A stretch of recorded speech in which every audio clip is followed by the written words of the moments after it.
I was just reading an article at lordsofpain.net, and it's an article dubbed Chair Shots. Yeah, they call this article a column Chair Shots. And basically, they entitled their column for today, this morning, if you will, at 10:43 a.m. today on Friday, October 25th. This is what Triple R, the doc, if you will, a Triple R, um, basically named their column for this week. They entitled it Dear TNA, Dear TNA, Impact Wrestling. If you don't care anymore, okay, basically they entitled it Dear TNA slash Impact Wrestling, or AKA Impact Wrestling. If you don't care anymore, why should I? And basically they go on to talk about and basically they go on to write what they mean. And quite frankly, TNA Impact Wrestling, you know, they made some good booking decisions by deciding who goes over in what matches at Bound for Glory. Those are good booking decisions, whether you like them or not. But the thing is, I think what bothers a lot of people, and it bothers this guy right here, this Triple R guy, this is what bugs him, and I think bugs a lot of people, including me at times. You know, we all know for years in wrestling, companies have borrowed storylines or concepts from other companies. We know that back in 1996, when the NWO, the New World Order, was being created, that Eric Bischoff got inspiration from a similar angle from New Japan Pro Wrestling, IWGP. He got he got inspiration from that storyline, from that similar storyline. So what did he do? He decided to not only bring that storyline into WCW and form the NWO, but he decided to be more original with it at times as well, be more creative. And that's why the NWO, anytime people try to duplicate it with different factions or whatever, nobody could take the faction basically,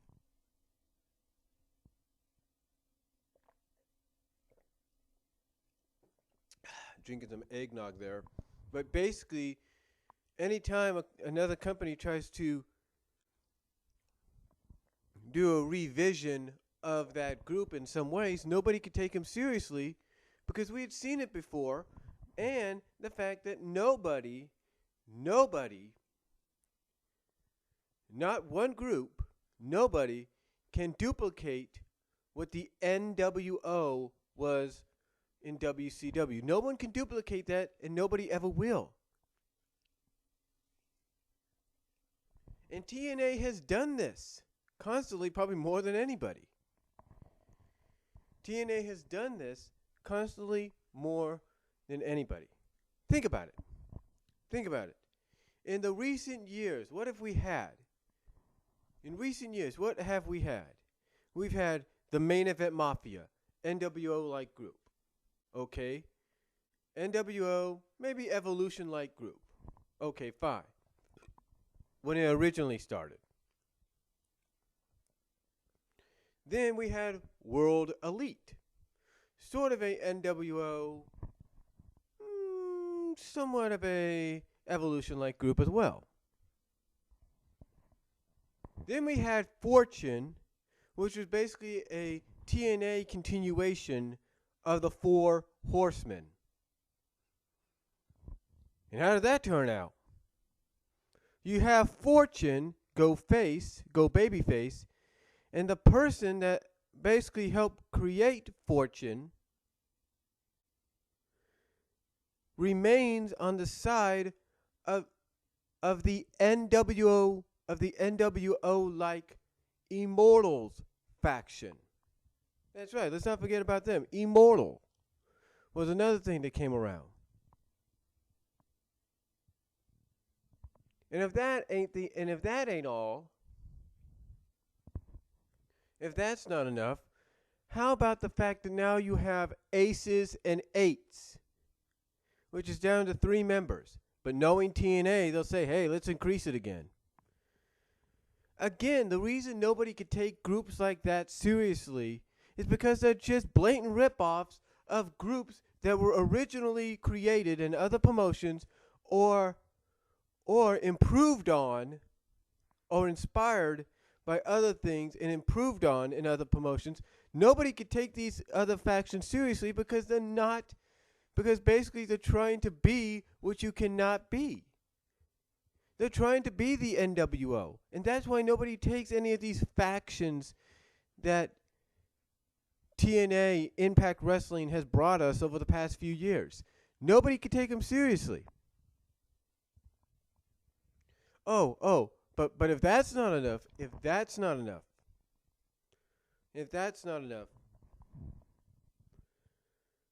okay, but if that's not enough, here's something else. I know this is a nice match, and it's innovative at times, but where have we seen the structure that they used for it before? Where have we seen this structure? Could it be that maybe we've seen this structure in WWE?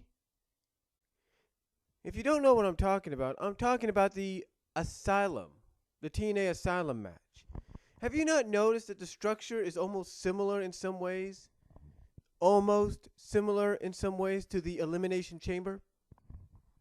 There's just slight differences there? Like no pods or anything? Have you not seen that? Or have you not seen something similar in AAA down in Mexico?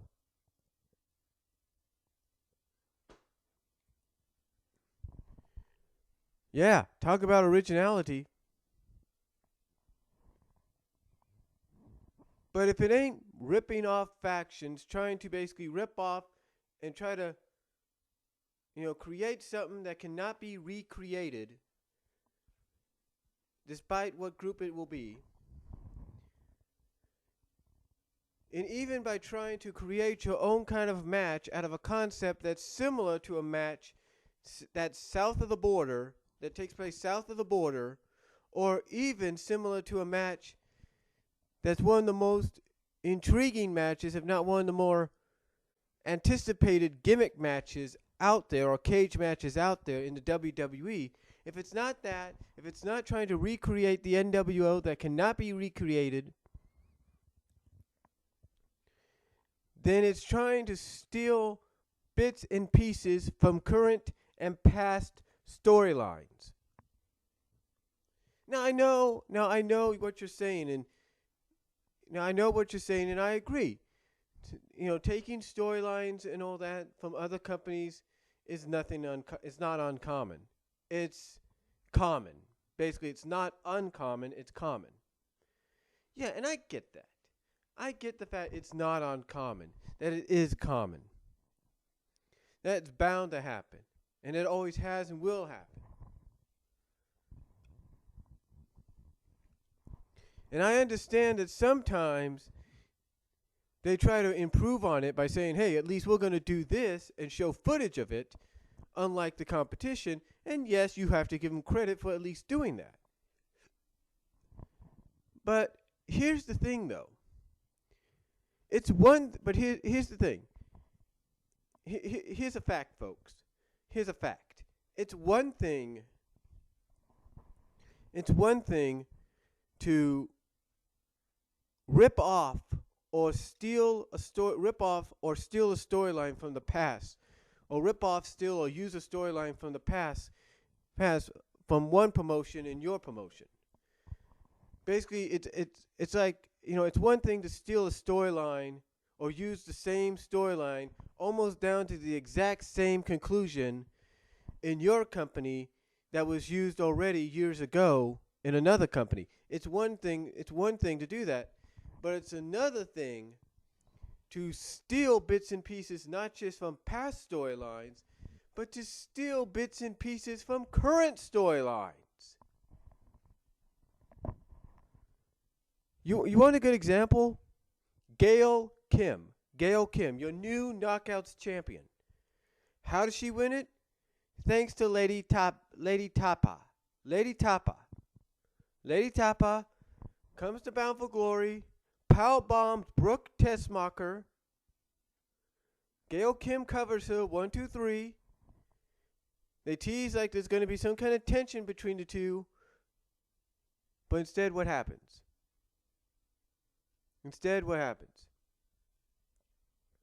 There's no tension. Instead, you end up getting an embrace between Gail and Lady Tapa. Thus, Lady Tapa becomes Gail Kim's muscle. Where have we seen that recently? Oh, that's right, WWE. AJ Lee and Tamina.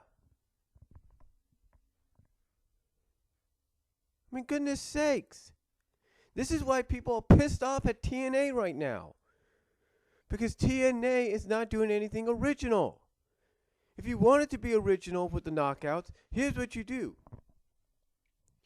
You have Lady Tapa help Gail Kim win, make it look like they're together, and then you have Lady Tapa take her out.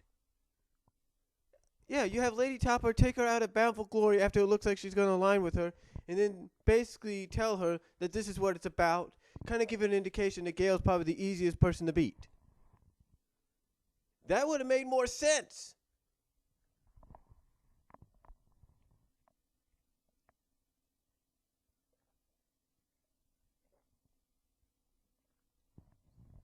That would have made more sense. But it's this triple R guy, but it's this triple I individual, is this triple R dude indicates TNA doesn't know anything about sense or logic, because get this. Last night on Impact, what do? The very person that Lady Tapa power bombs, which is Brooke Tessmacher of Aces and Eights, what happens? They have Brooke team with Gail. What sense does that make? It doesn't make any sense. It doesn't make any sense, folks. It doesn't make any sense. Now he points out that not only is TNA borrowing or stealing from the current borrowing or stealing a storyline from the current WWE product, with Gail Kim having Lady Tapa as her bodyguard. But then you also have the current main event storyline of TNA being ripped off from the current main event storyline of WWE in some way. If you don't know what I mean, here's what he says. And I'll provide a link to this article or this column, and you can see you can read it for yourself. But this is what he says. He has this individually categorized by different situations, different deals that are making TNA not want the fans or the viewers to care about the product anymore in his eyes. But this is what he says about Dixie. Because we all know Dixie did a heel turn about 4 weeks ago or something about a month ago, right? This is what he says about Dixie Carter. And I quote. This is what Triple R says. And I quote. Not long after Triple H and Stephanie took their heel turn and became the power couple of WWE, TNA decided it would be a good idea to have Dixie Carter turn heel as well. There really is no replacing originality now, is there? Unlike Triple H and Stephanie, however, Dixie's heel turn has been almost comedic. She has absolutely no idea how to play an effective heel character, and her mannerisms and delivery are at times laughable. Instead of coming off as mean and threatening, she comes off as a spoiled child who isn't getting her way. In my BFG Bound for Glory preview column, somebody commented that maybe that's the way TNA is playing the character. Well, if that's the case, then why would anybody take her seriously as a threat? It just doesn't work.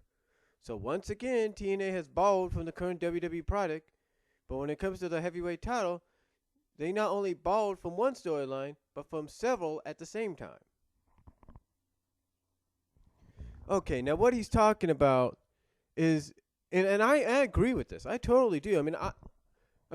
First of all, before I say anything on this, I'll let you know I am a TNA fan. But the way things have been going lately, all I want to do is go on YouTube, click on the link, on the video link, paste it onto keepvid.com, download it as an MP4, put it on a CD-ROM disc, or put it with some other videos I've downloaded onto a DVD-ROM disc, watch it off my Xbox 360, and maybe record it. That's the only way I'll ever keep up to date with TNA, or watch it on Spike TV on demand, because they do have the episodes on demand. But again, don't you know, I'm a fan. It's just that right now things are not going so well.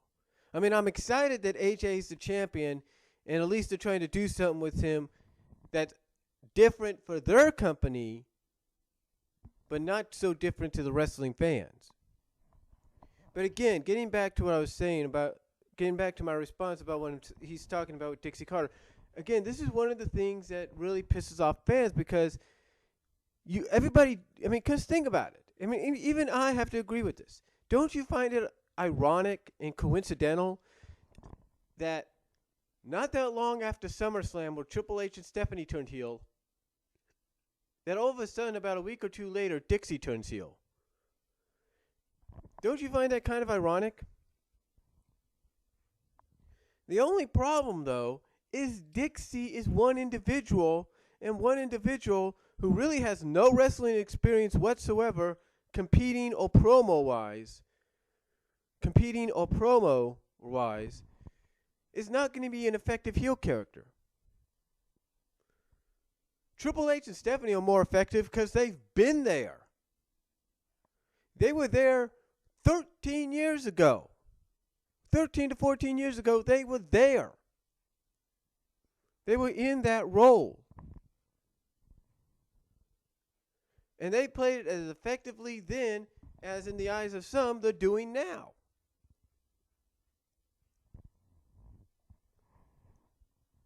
And why? Because they understand the business. They know what it takes to get over as a heel. Dixie, with all due respect to the woman, and I've come out, and I'll admit I've been a fan of Dixie, and I still have respect for her being, the owner of the president and the owner, if you will, of a wrestling company. So I'll give her respect for that. I'll give her respect for that and be a fan of hers because of that. But Dixie, on the other hand, it's like all of a sudden, I'll give her credit. I will give her credit. She's trying. But she's not trying as hard as she can. There are times where you see bits of improvement. You see, glimmers of hope and improvement of her becoming an effective heel character. You see those glimmers of hope, but they get overshadowed by her trying a little too hard than just trying to take it baby steps, step by step, if you know what I mean. She's trying just a little too hard. Here's what I mean. Dixie Carter, at times, when I watch her currently as a heel character, there are times that it looks like she's a deer in the headlights. I'm being honest with you. It's like she's a deer in the headlights when she's saying certain things. Even if they're feeding her lines through a little mic in her, like through a little earphone. I mean, even if they're feeding her lines through that little, through a little earpiece in her ear, it still looks like she's like a deer in the headlights. It's like, she knows this is the direction her character is going in, but it's almost like she's trying. But by looking like a deer in the headlights, it looks like she's trying to fight it.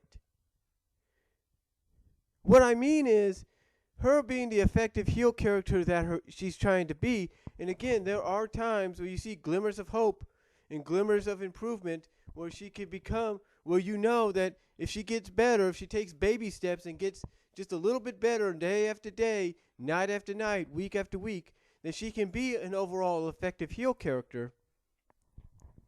That right now, it's not working. Again, like I said, there are glimmers of hope. We have seen that. There have been glimmers of improvement, but overall, it's being overshadowed by the fact that when she does her heel promos, she looks like a deer in the headlights, because it looks like to me she's trying to fight it. It looks like to me she's trying not to be this character, because that's not how she is in real life.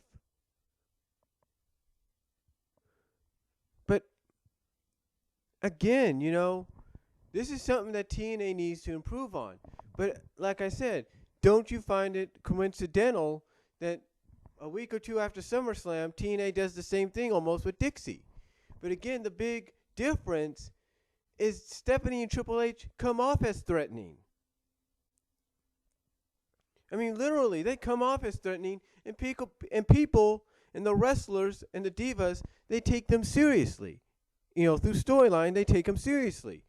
Here, it's almost laughable because nobody could take Dixie seriously because she's only one individual. Now, if you add in Ethan Carter into the storyline down the line, that might have some promising possibilities, but overall, right now, it's not working. It's not working. And like I said, even those that are feeding her lines through a little earpiece, if you will, when you look at Dixie, it's almost like she's trying to fight it because it looks like she's a deer in the headlights. That's about it. And then you have the TNA World Title. Now, everybody has said that the storyline is very familiar to CM Punk. With AJ Styles threatening to leave the company with the championship and defend it elsewhere, which they have followed through, which, if you watched last night, AJ Styles did beat Bully Ray in the rematch, and TNA did follow through so far on doing this storyline where he leaves the company with the championship. But there's one little tidbit some people pointed out. When they saw AJ get into the car and drive off with the title, they saw a license plate that said 110713. Yeah, 110713. That's November 7th. That's a Thursday, and that's next month, and that's the next live Impact. And why do I mention this? Because yes, they did follow through on what they're going to do. Now, as I said before, TNA, the best way they can improve is to really follow through and show maybe some video footage of AJ being in Japan or somewhere defending the title. Kind of following through on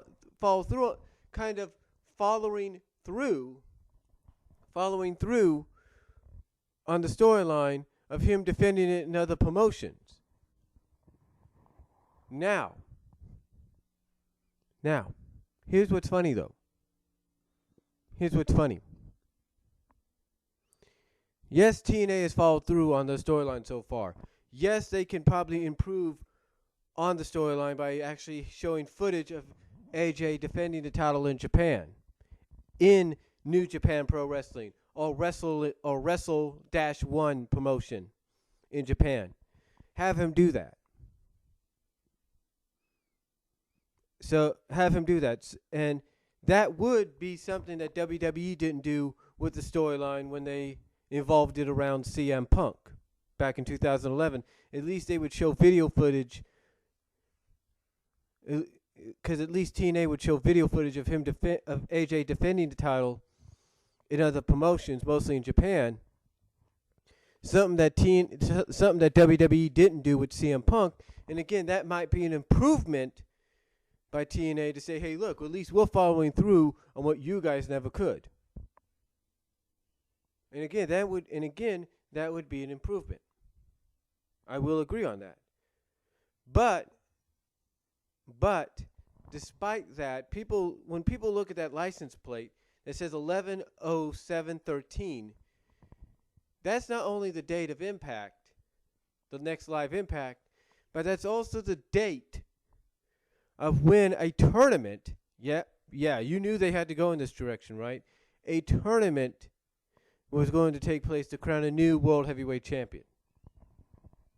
Now again, the only way TNA can make this add some originality to the storyline is to have AJ or maybe a representative of AJ's come down and kind of give some kind of and issue some kind of lawsuit or indictment or whatever or infringement against TNA.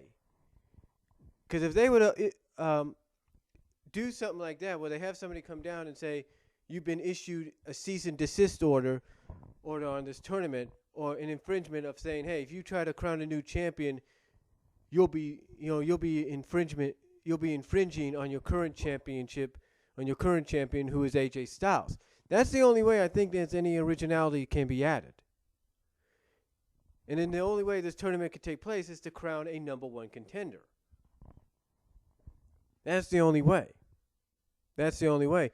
But that's currently where they're going at right now.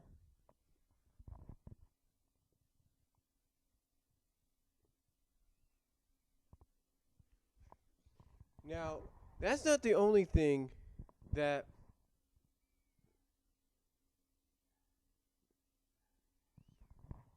but again, once again, that's not the only thing that, bugs people about TNA. What really gets them what really gets on people is the fact that TNA, in the eyes of some, like this Triple R guy, they're going to the wrong locations for their they're going to the wrong locations for the shows and the pay-per-views. That's right. They're going to the wrong locations for the shows and pay-per-views. Now, he did point out some positives. He did point out that them getting out of the Impact Zone was a positive because it brings the show to a wider audience. And that's good, except financially it's not the best thing, right? Financially, and that's good, but financially it probably wasn't the best decision in the long run, if you know what I mean.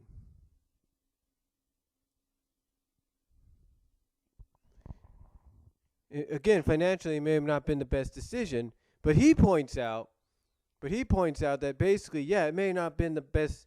That it was a good decision to get him out of the Impact Zone. But the bad thing, which has been hurting them financially, is not just those one night only pay-per-views they did within the span of 1 week in the span of 1 week at Universal Studios, if you know what I mean. In the first run at the Impact Zone. It's not just that. It's also the fact that they've been going to the wrong locations. Like I mentioned, going to the wrong locations. You see, TNA, they need to realize that if you're going to take your product on the road, you need to take your product to smaller venues. Venues you can at least have a decent crowd in front of. Now, last night it seemed like they may have had a decent crowd. I'm not saying they didn't. And maybe that was because of the fact that now AJ was champion. That's the only reason I could say. But here's the thing, though. Even if they had a decent crowd last night, which is probably half of what that building holds, probably at most.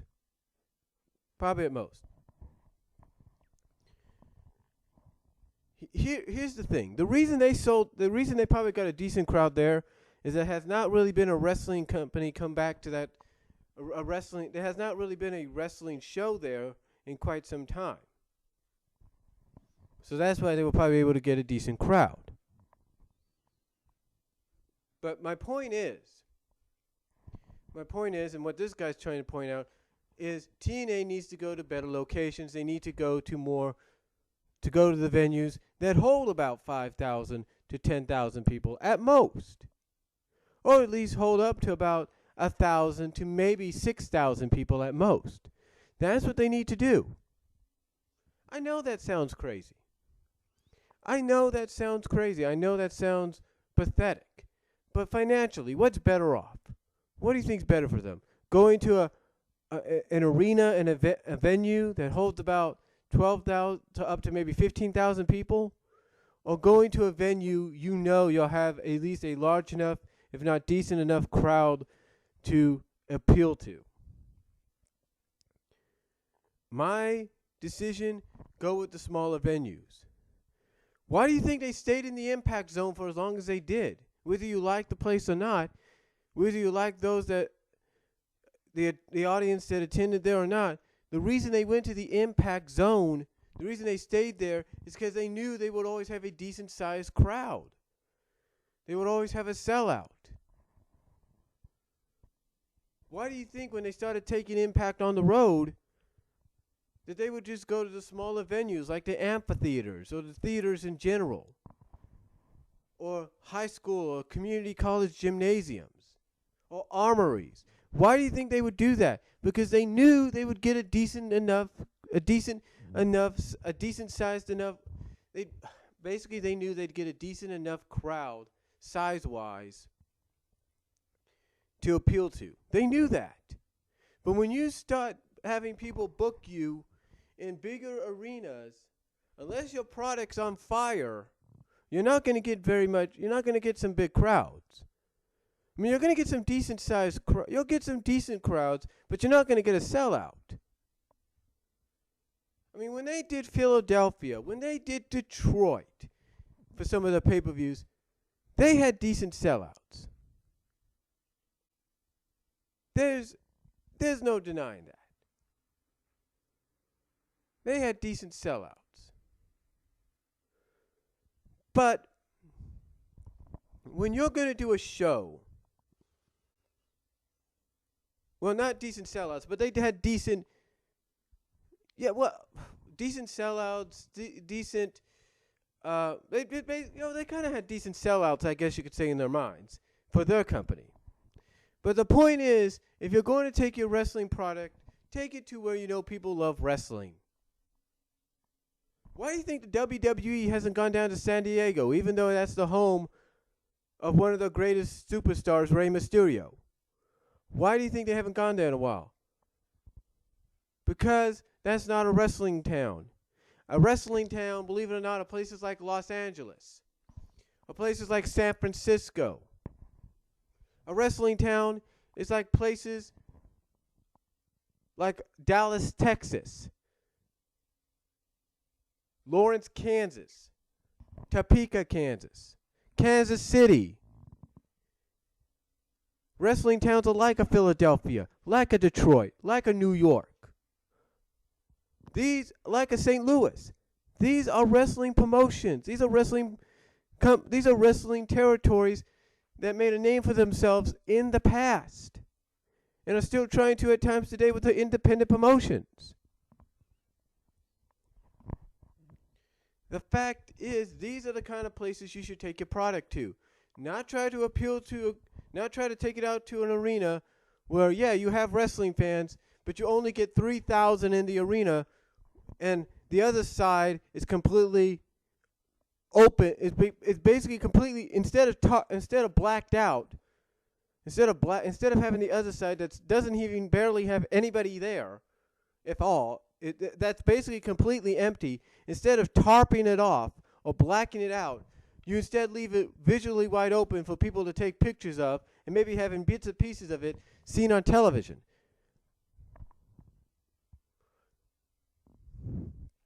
It's like You know, and another thing, you don't promote it.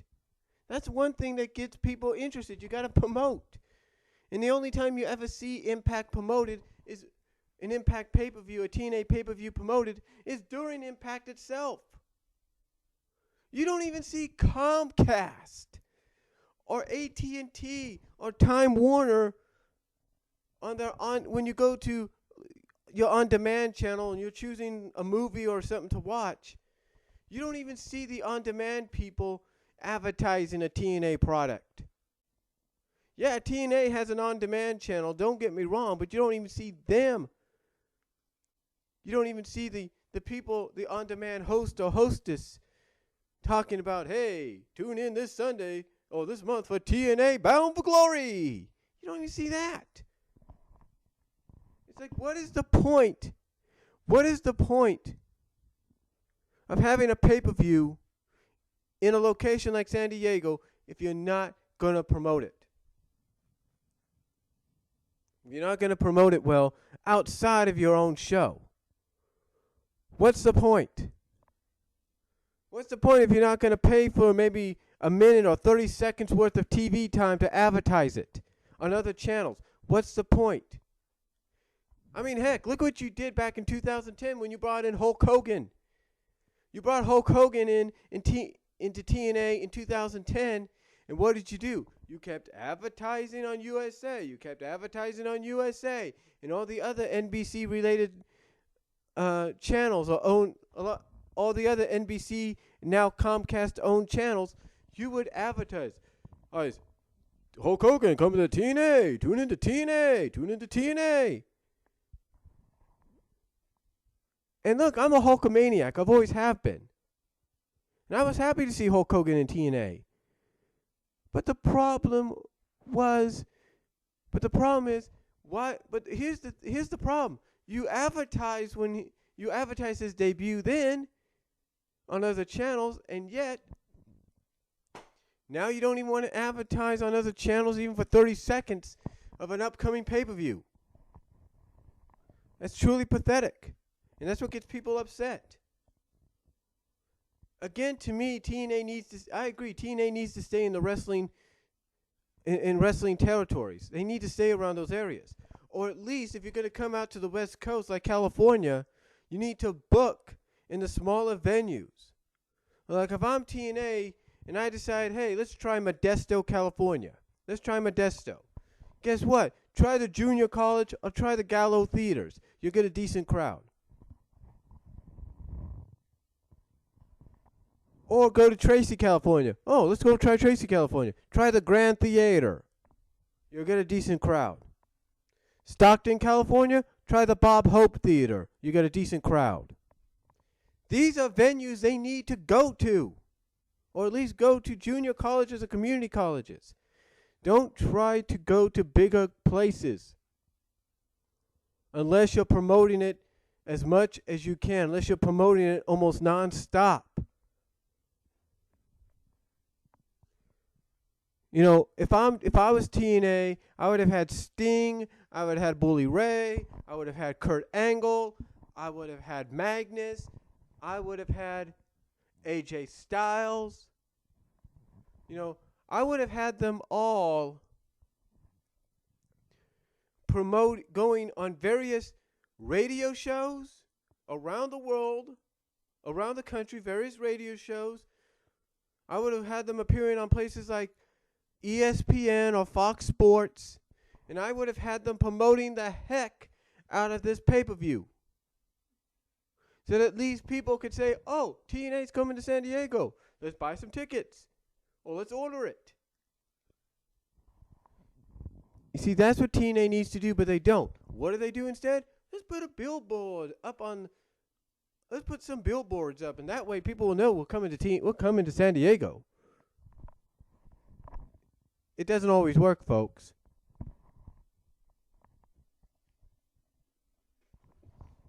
Doesn't always work. And for TNA, that's kind of pathetic.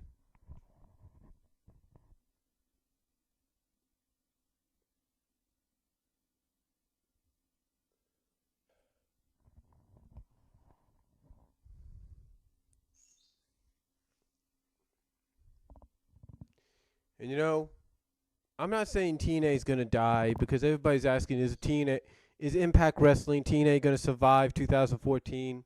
Are they going to see another Bound for Glory? Are they going to see 2015? Yeah, TNA is going to be around for a while because they got Viacom behind them. It's not just Spike TV, it's Viacom as a whole. They got them behind them. They got Panda Energy, if you will, behind them. They got people behind them, okay? There are people that are behind them, either privately or publicly. They got people and investors behind them. Spike TV, Viacom Communications, they have them. And if they see that TNA's at least giving them a decent rating in their eyes for the Thursday nights, then that's all that matters to them. That's all that matters. So even if Dixie Carter and her family decided to sell TNA, the first people up on the buyer's block would be Spike TV. Spike TV and Viacom. They would be the first ones. They would be basically TNA's answer to what Sinclair Broadcasting Group is right now to Ring of Honor. They would basically be in charge of the company. They'd be calling the shots. And maybe that would be good, and maybe that wouldn't be good. But believe me, TNA is not going to go out of business. Not for some time, unless things get so bad that not even Viacom or Spike TV want to touch them, which I don't think will be for quite some time. But if I'm TNA and I want to get my fan base back supporting me, I need to improve. I need to improve my product. I need to stop copying off storylines unless I'm going to add a lot of originality to them and do things that other promotions would not have done.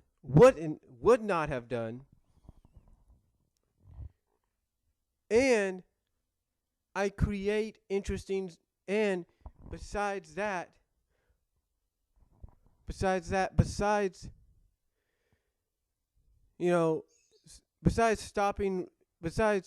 not ripping off and stealing from other storylines, but I start focusing on the smaller aspects, the smaller arenas, the smaller venues, like what I mentioned, because I know if I promote myself, if I book those venues, those arenas, I'm going to get a decent-sized crowd. So basically, if I'm TNA, if I want to get my product back, because I think this is what this whole freaking storyline's leading towards anyway, with AJ and Dixie. If I'm TNA and I want to get my fan base back, I take the baby steps that are necessary to take TNA, Impact Wrestling, back to its roots. I mean, right now they've made some very good business decisions with Universal Studios, which indicates to me Impact's going back there for a while. I mean, 4 to 6 weeks of taping, that's fine.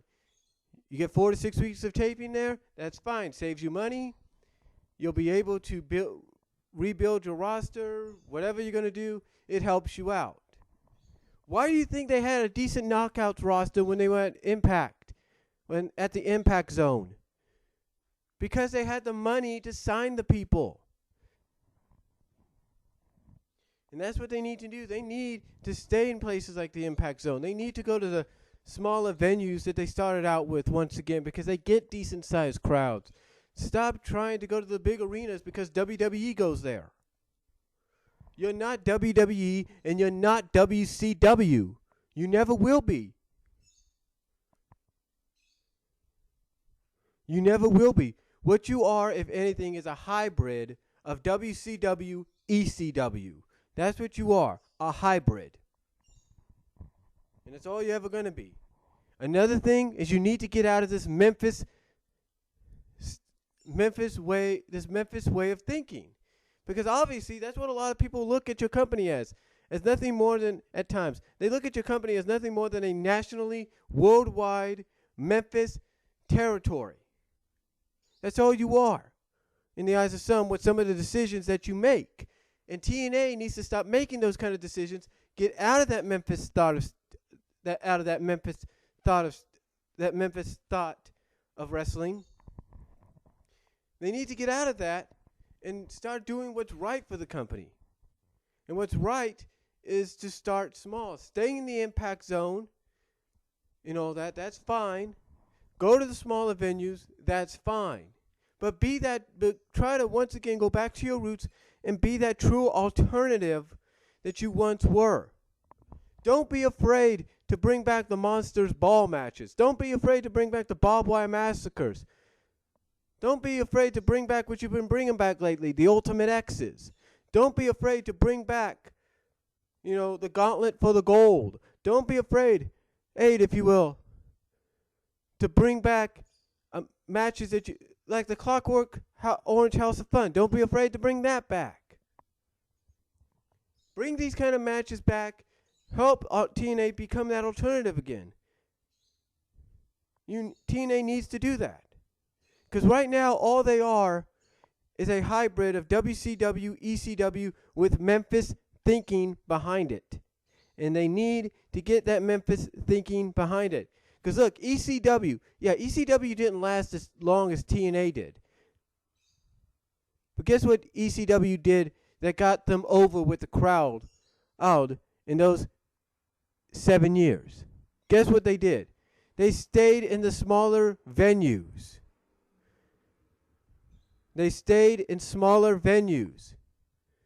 When I lived in Kansas, the closest they ever got to me, ECW, was when the original ECW was when they went to Memorial Hall in Kansas City. They did places like Memorial Hall. They did places like the Golden Dome. The biggest arena that I think they ever tried to do was Hera Arena in Daytona.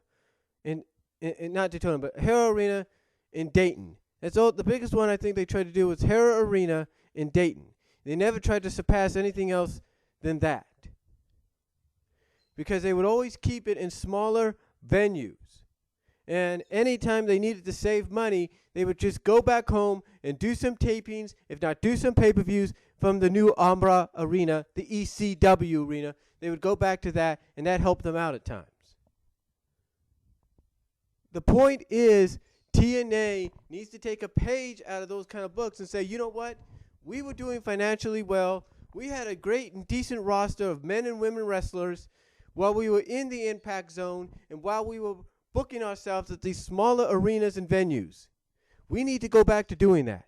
And that's what they need to do. That's what's going to help them survive, not just through 2014, which they will, and not just through 2015, which they will, but it'll help them to survive for many years to come. It'll make it more attractive to people that want to continue to wrestle or they want to make a name for themselves. It'll allow TNA to sign the big names that they want to sign without financially worrying if it's going to hurt their company. It'll allow TNA to sign those independent stars they feel are ready for that next level. They do that, folks, and TNA, they do everything I've mentioned. They do what they need to do to get this, improve their product. They stop stealing storylines. They go back to what made them who they were, even if it means bring back the six-sided ring, which looks like it's going to be making a comeback. They do all that. They stop copying storylines. They stop trying to be someone they're not. And I guarantee you TNA will be better off for it. But right now, TNA needs to wake up. And they need to grow up. Comments are welcome down below.